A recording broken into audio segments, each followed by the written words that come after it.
입니다. 돌집사TV입니다. 자, 이번 시간에도 이 과목 이어서 바로 시작해 보도록 하겠습니다. 자, 오늘은 포장법 관련된 내용들이 조금 많아요. 자, 먼저 일반적인 분류다. 그러면은 상업포장과 공업포장 이렇게 되어 있는데, 일단 상업포장이다 라고 얘기를 하면은 우리 쉽게 생각하면은 택배 물품들 이런 것들 생각하시면 되는데, 자, 이제 소비자에게 도달하는 포장, 그리고 물건을 판매하기 위해서 진열하기 위해 하는 포장 이런 것들이 있겠죠. 이런 것들이 이제 상업 포장에 해당이 되고, 공업 포장은 말 그대로 이제 수송하면 뭔가 묵직한 물건들 느낌이 들죠. 대량인 느낌이 또 있고요. 이런 것들을 포장하기 위해서는 조금 더 안전하게 잘 포장을 해야겠죠. 그런 내용들이 담겨 있는 게 공업 포장이다 라고 보시면 되겠고, 자, 그리고 포장의 분류 방법이 몇 가지가 있는데, 포장하는 재료에 따른 분류가 있습니다. 먼저 유연 포장, 강성 포장, 그리고 반강성 포장인데, 쉽게 말해서 그 포장하는 재질이 딱딱한지 안 딱딱한지 요거에 달라진다라고 보시면 되고, 유연 포장부터 강성 포장으로 갈 때까지 점점 딱딱해지고 중간이 이제 반강성 포장이다 보시면 되겠고요. 포장 방법별 분류 요게 중요하겠죠. 자, 먼저 방수포장, 방습포장, 방청포장, 완충포장 이렇게 있는데 내용 쭉 있어요. 자, 먼저 방수포장은 물이 안으로 들어오지 않게 하는 거고요. 방습포장은 물 안에 있는 물건들이 습기를 유지하게 하거나 아니면은 습기조차 들어오지 않게 아예 막아주는 걸 얘기를 합니다. 방수포장이랑 방습포장이랑은 개념 자체가 좀 달라요. 그리고 방청포장은 녹슬지 않게 해주겠다. 완충포장은 조금 더 푹신푹신하게 조금 더 완충될 수 있게 조금 더 두껍게 이렇게 포장해 주는 거다 보면 되겠고, 진공포장은 말 그대로 우리가 진공 압축을 하는 것처럼 이런 것들은 산소와 접촉하면은 부패되는 것들이 있죠. 음식물 이런 것들을 포장할 때 진공 포장한다. 그리고 압축 포장은 부피를 줄일 때 베개나 이불 같은 부피가 큰 거를 압축해서 쭉 하면은 작아지죠. 그리고 수축 포장이랑 압축 포장이랑 다른 점은 뭐냐면은, 수축 포장 같은 경우에는 물건의 부피를 줄이는 것도 중요한데 이것들을 조금 더 안전하게 하기 위해서 하는 포장이다. 그래서 압축 포장에 안전이 조금 추가된다고 하면은 수축 포장이다 보시면 되겠어요.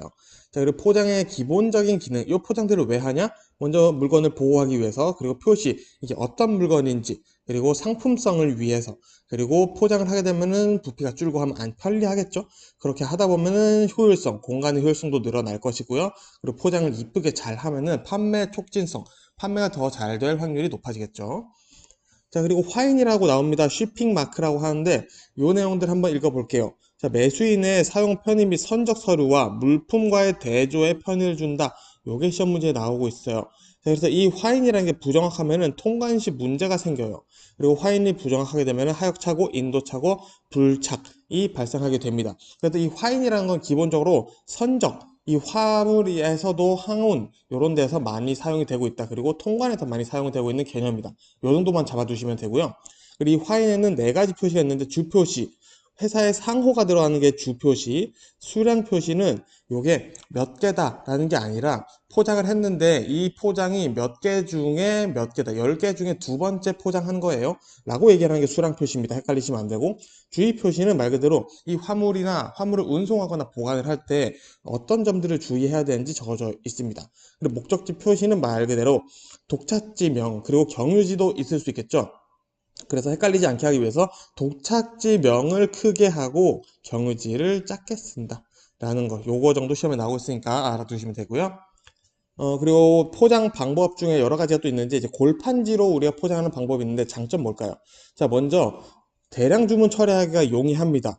왜? 가볍고 제 최적이 작아, 좀 두께 이런 것들 얘기하는 거죠. 보관이 용이하고 물류비가 절감된다. 그리고 골판지는 평소에는 이렇게 접어놨다가 딱 펼쳐서 박스를 만들죠. 그래서 이게 최적이 작다는 겁니다. 그리고 포장 작업이 용이하고 기계화 작업이 가능하다. 왜? 규격이 일정하니까.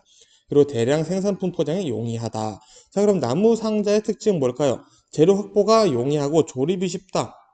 자, 골판지와 비교해 봤을 때는 조립이 좀 더 어렵다고 볼 수 있겠지만, 나무 상자가 가지고 있는 특성, 이 단단함, 이런 것들을 고려해 봤을 때는 조립이 쉽다라고 표현이 나오고 있습니다. 그리고 재활용하기가 좋아요. 부서지지 않는 이상 계속 재활용을 하고 있다는 거죠. 그리고 강도 있는 보호성, 단단하니까 귀중품, 중량물 등을 적재하는 데는 아무래도 골판지보다 나무 상자가 더 좋다 보시면 되겠습니다. 자, 그리고 차량에 대해서 한번 볼 건데, 요 빈출 차량만들만 좀 볼게요.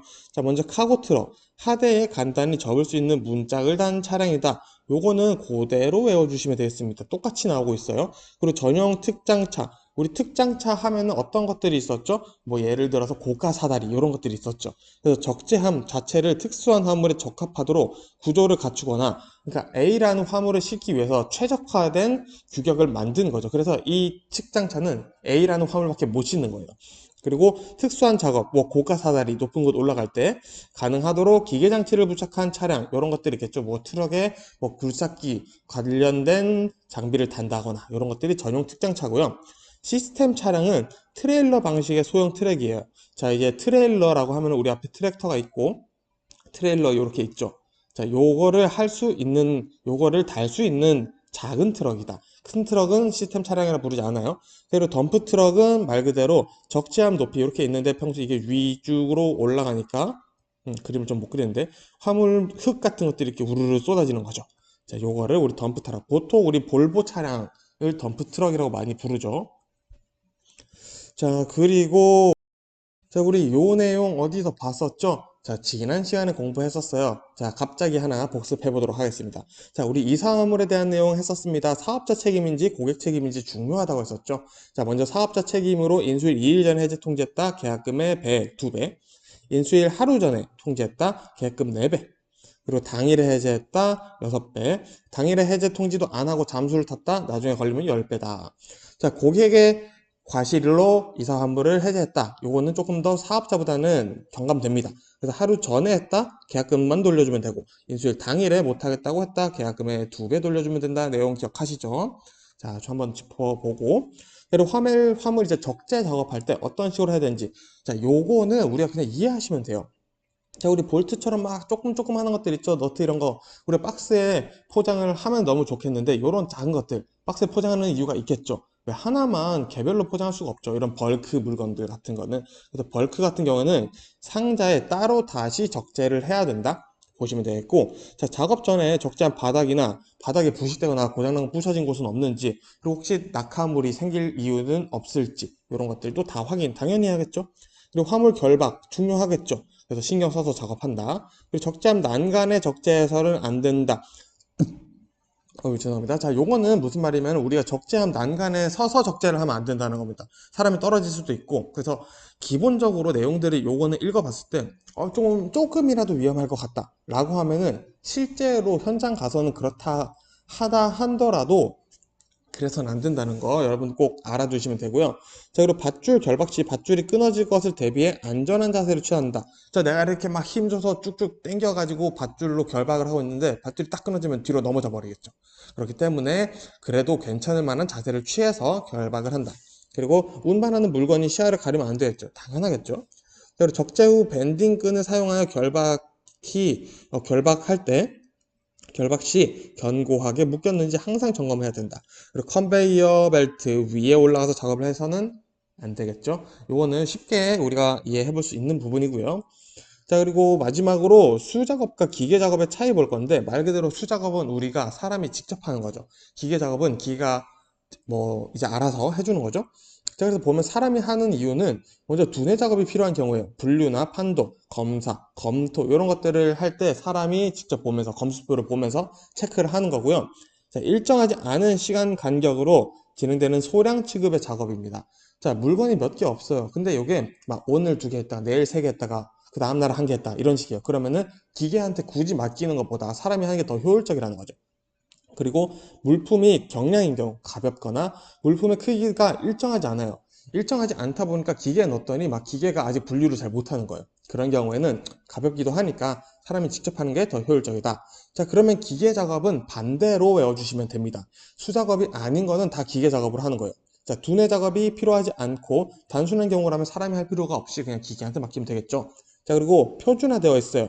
자, 포장 이런 것들이 표준화되어 있고 지속적으로 하고 반복적으로 진행되는 대량 취급 작업. 요거 사람들이 막 3명 달라붙어서 할 거.